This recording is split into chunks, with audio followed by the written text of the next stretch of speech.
Hey everybody, welcome back to Jimmy It's Promo, and today we will be taking a look at the latest software update for the Samsung One UI 5 Watch Beta program. And this one is update number 2.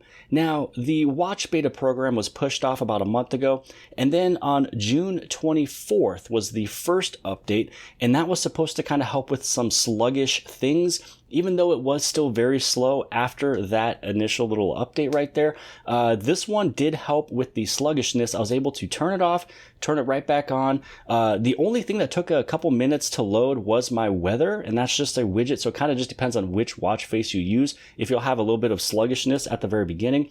But when it comes down to everything else, when I was able to swipe through all of the different tiles, when I was able to go and take a look inside of the settings, when I was also able to take a look at all of the applications that was on the bottom, I was able to pretty much have them load in within the first 45 seconds. And sometimes, some people may think that's still a long time, but when it came down to the last update, 45 seconds, it was still trying to load everything. I could barely move around with it. Now, this one was just a screenshot. I was able to update this one here today, July 9th. I did it this morning at 1:54 a.m. when I pretty much arrived home from the airport. So this one was a brand new, fresh update for the One UI 5 Watch Beta program and ends in the ZWFC. The size of this one is 426 megabytes, which is almost the exact same size as the July update for the Galaxy S23 devices. So this one is a fairly large update for a watch if it's the same size of an update that would normally be on a flagship phone. So here are the major changes and improvements. So they fixed the issue that blood oxygen concentration is not recorded during sleep. They also fixed the issue that is hard to see because the screen is dark in outdoors.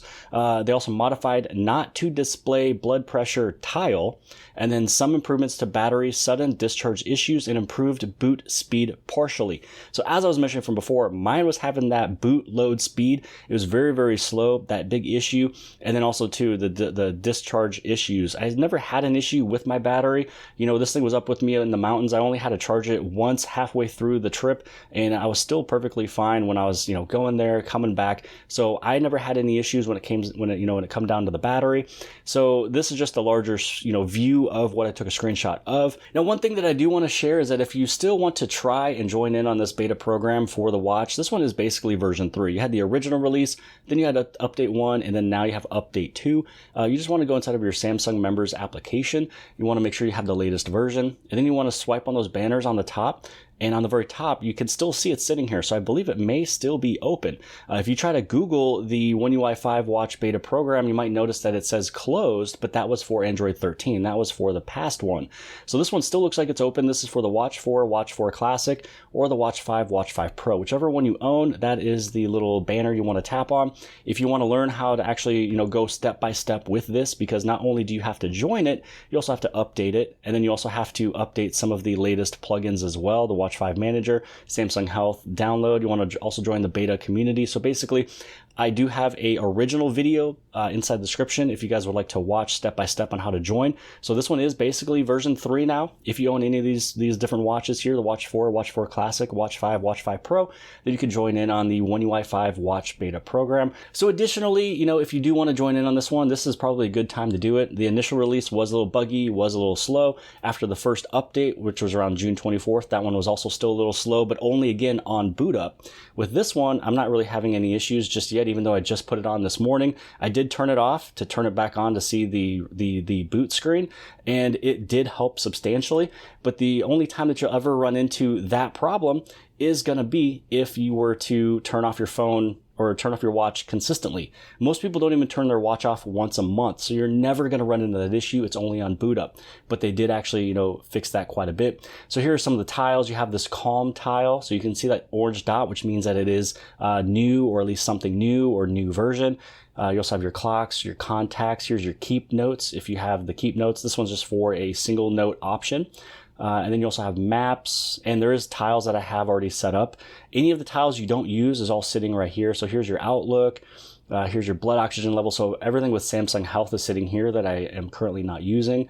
You have some cycle training. Here's your Together, your water information, Samsung Health Monitor, so your ECG. Here's your schedules, smart things. You also have weather, and yeah, that's pretty much it for right there. Now, with this one that I'm using right here, these are the tiles that I have. So I have this little health one letting me know, my pedometer, the time, and also my calories burned. And then here is my media player. So if I'm watching or listening to anything, this is where I can control it. And then I also have my weather sitting right there. This one is pretty big. This one controls my Samsung TV in the living room, which is very, very convenient. I can power it on, I can mute it, volume up, volume down, change the channel, because sometimes I may be in another room or up in the kitchen. I need to make a change or turn it down since we're not using it currently at that moment, and then, turn it back up later. Here's my little battery info tiles right here, the same thing that I have on my phone, so I can take a look at everything I'm connected to without having to look at my phone. And then this is some of the activities. Here's some of my timers. You have the route. Let's see here. Here's some upcoming events, and then here's my Buds 2 Pros widget. So once I open up my Buds 2 Pros, I have a few settings and stuff like that I can change sitting right there. And then here's my Samsung, my Keep Notes, or the Google Keep Notes. And then here's another weather widget that I actually didn't mean to click on, so we're just going to get out of that one. So, if you wanted to take a look at some of the settings that's on here, if we go inside of the settings, let's just go through one of them up here, which is kind of important because, when it comes down to your watch, you might want to take a look at health. So inside of health, you can take a look at your heart rate. You can, change when you want it to run, your stress when you want it to run and take a check, blood oxygen during sleep, snore detection, skin temperature during sleep. Then you also have predict period with skin temp for all of you ladies out there, activities to detect automatically.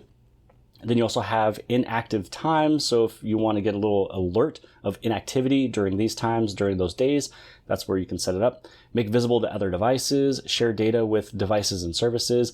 And also too, one of the cool things with this one, with the One UI 5 Watch Beta program, is that you are able to transfer this to another phone without having to reset the watch. So this way you can keep all of the settings on the watch, but you can just simply connect it to another Samsung phone that is yours as long as you're logged into the same Samsung account on both devices, which more than likely you are, because if you're getting rid of this phone and you're going into a new phone, you log in with your Samsung account, you can connect it to that new phone and then keep all of your settings, which is a pretty big, massive deal. So that's everything for this video today. They were able to push off a big update, pretty much almost the same size as what you'd see on a flagship phone. They're able to make this one work a little bit better. They're able to go through all of these applications on here, have the boot load up, run a little bit better, add in a few more additional tiles, have newer versions of applications to make it run more smoothly. So they did a better work